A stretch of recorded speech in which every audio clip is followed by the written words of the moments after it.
So we, yeah, the first venture or first little, I guess, yeah, because we started with the kitchen table. We were using the product. An opportunity came up because we started going there, or most of the times before I was the age of 17 or 18 or 19, whatever year it was always with you. And then seeing what was going on. And then another year, I think I ended up going a couple of times, or one time or two times without you, but we had gone a couple of times, and then we saw what your cousins were doing, and they just put in a bottling facility, and there was these sort of awards, and they were just sort of at their beginning of, commercializing their product and bottling their own, to bring it to market. So we were at the beginning also of their new venture of like sort of a direct trade, because that's, that's all of our products. There's no fair trade. This is completely direct. So at the beginning, we had our little opportunity at the Yorkdale market, and that, I was still, that's where I guess maybe I started learning from you and your techniques, and still things that I would never be able to pull off today, with how you can go into a grocery store when demos were around and, just grab a bottle out of some lady's cart and, tell them to come over, and then you give them the quick little spiel, and next thing you know, they're going away with a bottle of our family's olive oil. But that's a technique. I'd have a hard time doing that. But we started at the Yorkdale market, at that urban market there, that I think we went every weekend for 3 or 4 months through our compadre Joe's son there, Dominic.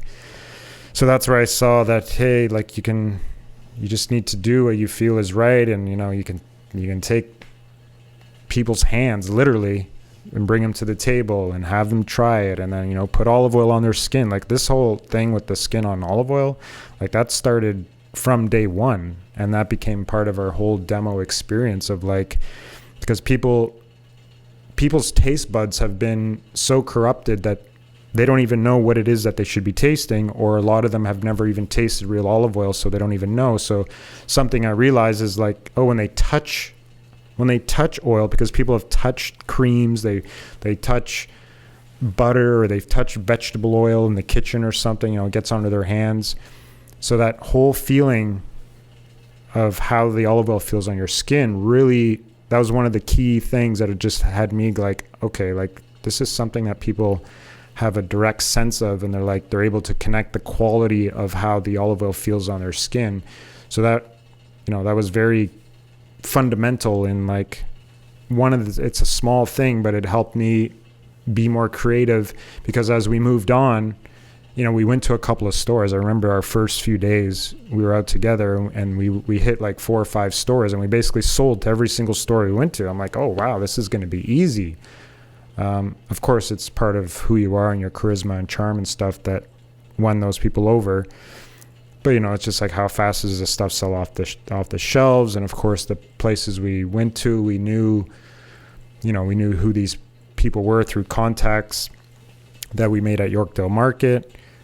But yeah, so the very beginning, of course, was, it was a direct, tag team, or more, I guess, me following you, because I didn't have any sales experience, and again, you didn't either, but it's just sharing. People know when you're just sharing your passion and what you love. Honesty.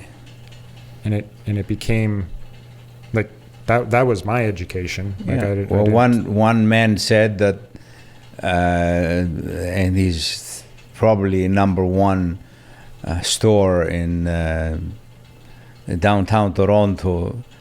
He said, how I'm going to say no to such a sincere set of eyes. He said, I know you're not lying. So it's a yes. You're speechless. You got no more words to say. What are you going to say? Just say thank you, that's all. So at that point, I thought this was going to be a cakewalk. I was like, oh, wow, I'm 22 years old or 23 years old. We just stepped into 4 or 5 stores. I'm like, All right, here comes my Ferrari or whatever nonsense I was thinking back then, which of course I wouldn't spend my money if I had it on a Ferrari. We have a Ferrari in there Yeah, the toy model. at the $20 one. Whatever. That's okay. We don't So need it. the challenge is certainly, they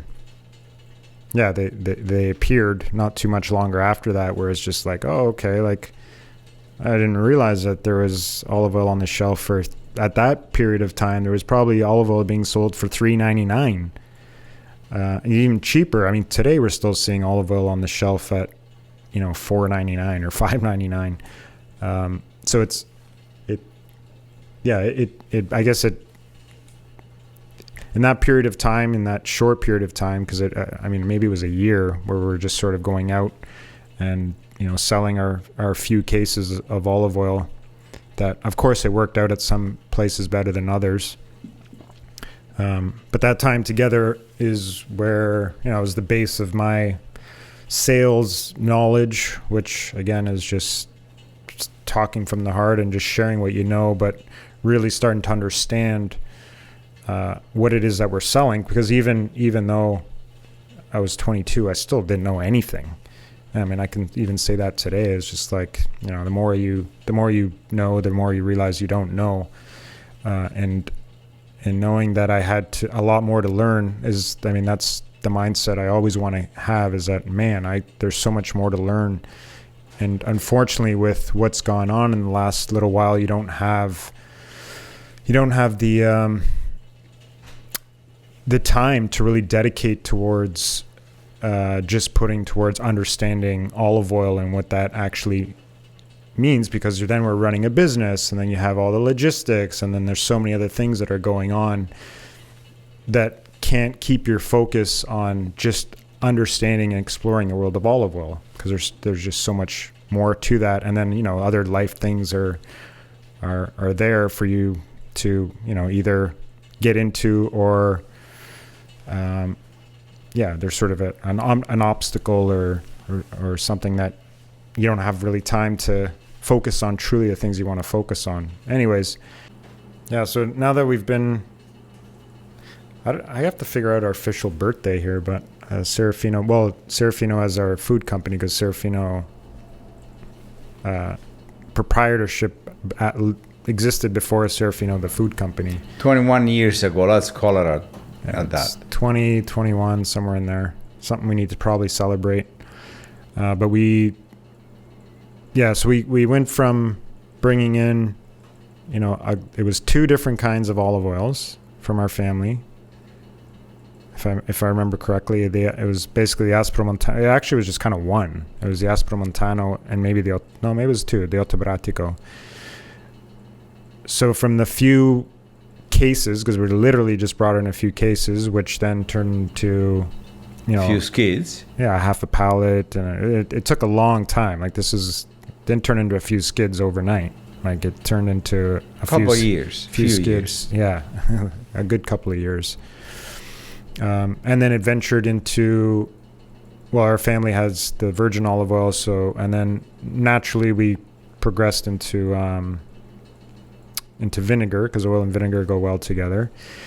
And then during this whole time, there's like the key part of the human connection. So a lot of your spare time, if you want to call it that, was dedicated towards setting up in stores, and you're basically connecting with people on a face-to-face level, which I know the impact of that, because still today not so much, because we're not out and about as much, but when I was at a certain store, and I would have some man or lady come up and go, "Hey, how's Vincenzo doing?" or blah blah blah, and I'm like, how do you know him? And he's like, "Oh, he was here last time, and I bought this off of him, and he told me about this, that, and the other. Say hello to him." I'm like, okay. So I go home or whatever that night, and I'm like, "Hey, this guy Roger in Oakville says hello." He's like, "Oh, okay." And it was like, I don't know who that is, but I'm like, okay, well, what I guess I understood, and this is something that I was told from, not not 20, not 100, but probably hundreds of people during our time is just, you have this gift of connecting with people, and they remember you and they know you, and it's like this, like, you've sparked something in them. Which you're become like the mascot or the feel, the vibe. You make a mark. You make a mark on people that it's something that they don't see, don't hear every day, and that's how people. That's how we connect. Human connect. If it's something that we don't hear every day, it's something that we enjoy. That's when we leave a mark, and that's what makes us unique. We're all unique in our own way. So, I mean, that obviously, helped me understood who you are, because we don't always talk all the time, and then it helped me understand maybe who I was or what potential I have to also, it's obviously a very important and strong trait to have. Again, when you're face to face to people. So now we have to be in front of microphones and a camera because we can't do our events and the things that we're so used to doing and promoting our products, which obviously this can reach a larger audience, but it's that innate human connection that you can make with people that then just makes them like they're fiercely, completely loyal to, at that time it's just olive oil, and of course that's your roots. So you're just basically taking the person, almost teleporting them to where it is that you came from, and giving them the whole feeling of what it is that is coming from there, and then it's like downloading that into them, and they become a better person, and they're happy for it, and then they continue into life just being a better person, and that's something which I found extremely powerful. And then when I started to sort of develop those skills, which I think I have them, but it's like we all have this, like you're saying, but you're taking someone and elevating their being and just their understanding of what it is that they're eating, which again is like it could be like one of the most influential, most powerful things that you could do to change a human's life is guide them or change what it is that they're putting into their body. Because once you start, and as we know, once you start with one thing, whether it's olive oil or the quality of water or whatever it is, once your taste bud and once your senses and once you start to reconnect with that, because that's what's happened over time, is that we went through all these changes of processed foods, and we went from certain things that are now wrapped in plastic, and you open the plastic and you eat the cheese out of the plastic or the microwave or whatever it is. Like that does a lot to your senses, your taste buds, and not just your taste buds, but your of course your nose, but it also your feeling and your consciousness. Like it disconnects you from that